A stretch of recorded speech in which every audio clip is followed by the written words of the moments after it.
This is All India Radio. In the program Spotlight, we now bring you a discussion on election campaign momentum in poll-bound states. The participants are N.K. Singh, political analyst, and Chetan Chauhan, journalist. Today we are discussing the elections in 5 states in India from Assam, West Bengal, Tamil Nadu, Kerala and Union Territory of Puducherry. Today the BJP has released its list, all the 4 states, 115 in Kerala, 20 in Tamil Nadu, about 70 in West Bengal and the remaining few seats in Assam. So the election has now moved to the first gear, and also today Home Minister Amit Shah has rallies in the 2 important states of Assam and West Bengal. Why do you think is this election very important and what sort of a signal it will send? The first most important aspect of it is West Bengal, where elections have become kind of a laboratory of Hindutva versus other factors. As a matter of fact, BJP should have started some 15-20 years ago this experiment from West Bengal, and it would have roamed on very easily. Political gains would have been immense had it started some 15 years ago. It has taken off, and the very fact that for the past 5 years BJP is jostling there with all its might, the prospects are very positive. So that is a laboratory which we have in the East. Similar is the case in Kerala, extreme south, where you will find that BJP's support base is increasing by the day. The way BJP has, there is no denying the fact that for all these political gains that the BJP got today, it has to suffer a tough fight. It has to suffer loss of lives, very committed cadre.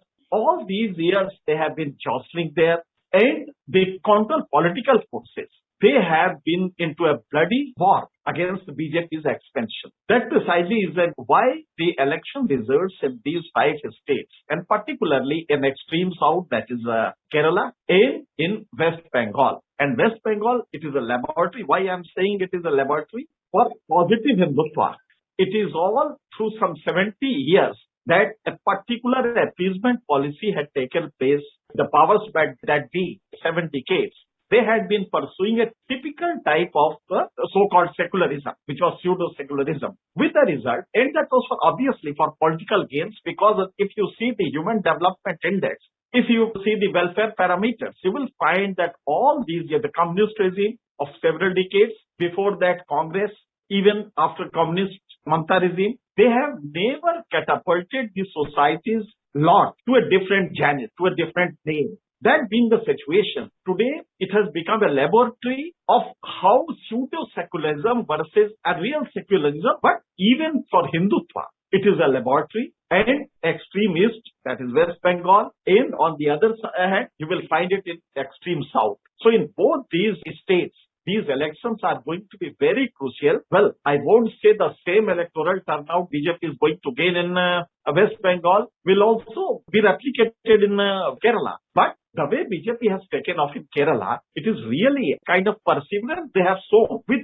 hundreds of their cadres being murdered, being subjected to inhuman kind of treatment, and still the BJP could flourish. So I would say that this is a party which, so far as the electoral process is concerned, it always takes an early start, and it does its electioneering very methodical. That precisely, when you said in your introduction that Amit Shah is already campaigning there, it's not only today. In West Bengal, it's been 3 months, and they are very systematically, and a study of every booth is being done at the top level, so that they can fathom as to what the people desire. So I would say that in worse electoral politics, I think the way BJP conducts itself during the election, particularly in the election arena, it must be taught in universities as to how electioneering takes place and how methodically, systematically, scientifically a party should go about elections.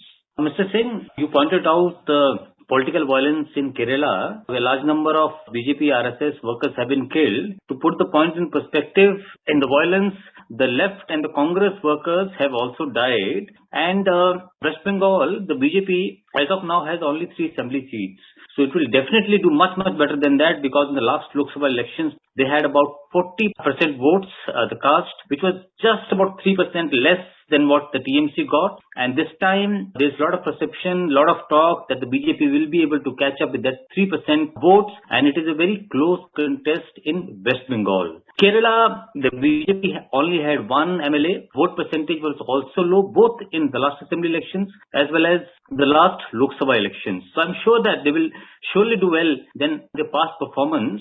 But I think the fight for BJP is in West Bengal, where there's chance of forming the government. Assam is also considered a very close election this time because of the 7-party alliance the Congress has formed with AIDUF and the other parties. So it has become a sort of a bipolar contest, unlike the last time. Tamil Nadu, Amit Shah, JP Nadda hopes that the alliance with the AIDMK will do well.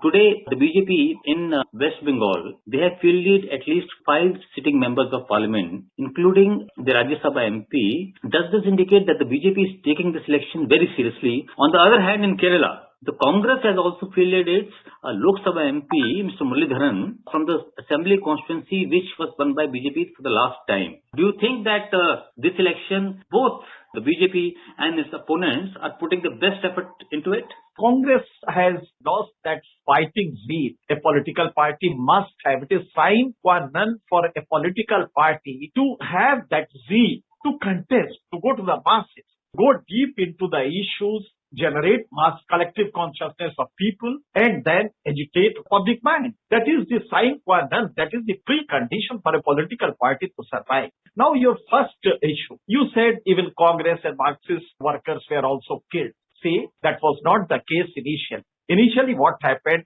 a large number of BJP, RSS, Swayamsevaks were killed that continued for months in a row. After that, there is a human psychology. Any organization, it has to survive. It has to retaliate. It has to self-defend itself. That was the result, because then in the second phase, of course, RSS also took same kind of gesture, with the result that a counter-offensive was initiated. But initially, for months together, the RSS workers were killed, maimed, and subjected to unfathomable trauma. After that, this relations came to the fore. That was one case. So far as West Bengal is concerned, Assam is concerned, Congress has never been in fighting zeal in Assam. Well, notwithstanding all the factors that 7 parties have converged, 7 parties have formed it, and there is no denying the fact that this particular formation, I would say in Assam, it is multi-party bipolar contest. That is the political, the science language that we use. Multi-party bipolar contest. Now, it is not because of Congress. It is not because of zeal that the Congress is showing that there is some improvement in their electoral status. Of late, there is no denying the fact that they are doing well. I mean, this 7-party coalition that is doing pretty better. But still, I would say that BJP and its allies have edge in Assam. The reason is very simple. The way, the kind of zeal they have shown, electoral zeal, that is not to be seen in the other camp. That is one. And then political bickering is still continuing. Among those 7, I would say distribution is taking place. There will be political bickering, and days ahead will see some kind of discordance in the coalition. So that will perhaps be to the detriment of Congress formation, Congress coalition, and that may damage its whole prospect. But still, I would say the past some 15 days, electoral prospects of the Congress coalition has improved and conspicuously improved. Coming back to West Bengal, I would say the way fight to finish war is underway. For BJP, it may not be government making, but it's still. See what happens that in these situations, when a surge of rational Hindutva, because there is no denying the fact that BJP is fully charged with this Hindutva campaign. If they are doing it, there is nothing wrong in that, because it was a persecution that has taken place all these years to the neglect of a particular section. So if that is consolidating in the name of some religion, there is nothing wrong in that, because political social formations do take place in that form. Caste formation does take place. You cannot obstruct it. Now, in West Bengal, see, why does it suddenly you will find that Hindutva is surging? The reason is very simple. In every state where Muslim population, minority population is more than 20%, there is a counter polarization, particularly when there is a constant and incessant pseudo-secularism from the powers that be. So there is a resentment among majority community that starts consolidating if a political party suddenly comes and claims to be savior of that particular society. So that is where against 26% Muslim votes, Hindus are consolidating. There is no denying this fact. Same is the case. You will not find it in Gujarat, Madhya Pradesh, Rajasthan, Uttarakhand, Jharkhand. You know why? You will not find multi-party contest. Reason is very simple, that 10% minority cannot assert politically. What do you think for Tamil Nadu, for instance, where the AIDMK has been in power for 10 years, and after Jayalalitha's demise, Mr. Palaniswamy became the chief minister, and there is a perception that he has provided a good governance, and he has been proven to be a good leader. Though there is anti-incumbency against him, and the probability that the DMK has an edge. And the BJP has also chipped in, and the Prime Minister, Home Minister, for the last 2 months, they have campaigned there. So on the Tamil Nadu, Puducherry is also very interesting, because just about 20 days ago, and Narayana Swamy was dislodged as the Chief Minister as he lost majority on the floor of the House. So if you can throw it in Puducherry, which are Tamil-speaking provinces. So far as Tamil Nadu is concerned, there was a situation when, you remember, our present Vice President was then BJP President, and even before that, he had been there for nearly 2 decades. And BJP had created a very strong base in Tamil Nadu and Karnataka. Karnataka has started paying dividends. Tamil Nadu, what happened that regional forces are always very strong. Their moorings are very strong. It's because of several social factors. So therefore, BJP, there was a situation when BJP had got nearly 10% of support base in Tamil society. But after that, you will find that BJP started, because of the Jayalalitha's demise, Palaniswamy is doing well so far as governance is concerned, and perhaps the model that he has evolved is one of the finest that other states should replicate. The way he had, particularly in public delivery system, particularly public welfare system, the way he has delivered goods, that has started paying dividends to the party. With the result that, see, for example, Congress. Congress has no role in the Tamil Nadu. You will be surprised to know that even after that, Rahul Gandhi has campaigned there for some time, whereas focus should have been West Bengal, whereas focus should have been Kerala, which are potentially used to be Congress president. But instead of that, the tactical error that Congress had done, he was more interested in Tamil Nadu. That precisely is why Congress could not gain that foothold which it should have gained in Tamil Nadu. BJP, it did gain that foothold, but after some time you will find that BJP, that support base somehow is lost. Now again they are trying to get that foothold. Maybe in the days to come they gain. But as of now, I think it has to latch on to some political parties, some regional forces which are strong there, and that is what they are doing. So I would say that willy-nilly, the present government has done well, and so far as delivery is concerned, I will say that administratively it is one of the finest states in the country. So the models that they have evolved, particularly in public delivery system, that should be replicated in other states also. Mr. Singh, one aspect of the campaign which I have seen the Prime Minister and Home Minister, also a large number of central ministers who have gone to Assam, Tamil Nadu, all the 4 main poll-bound states, that they have been trying to tell people that the double engine growth, how it has helped the states.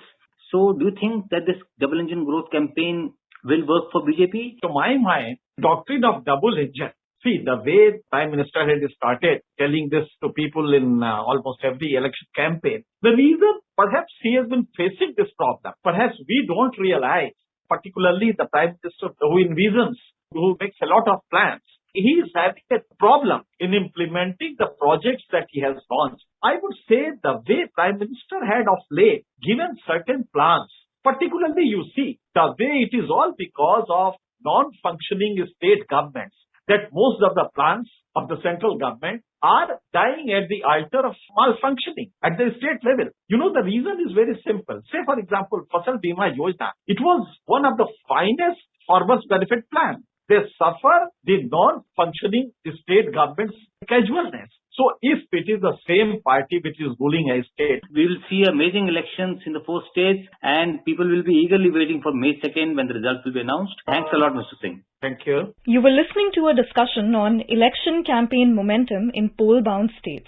The participants were N.K. Singh, political analyst, and Chetan Chauhan, journalist. This program was produced and presented by the News Services Division of All India Radio. You can listen to it on our mobile app, News on AIR. This program is also available on our website, newsonair.com.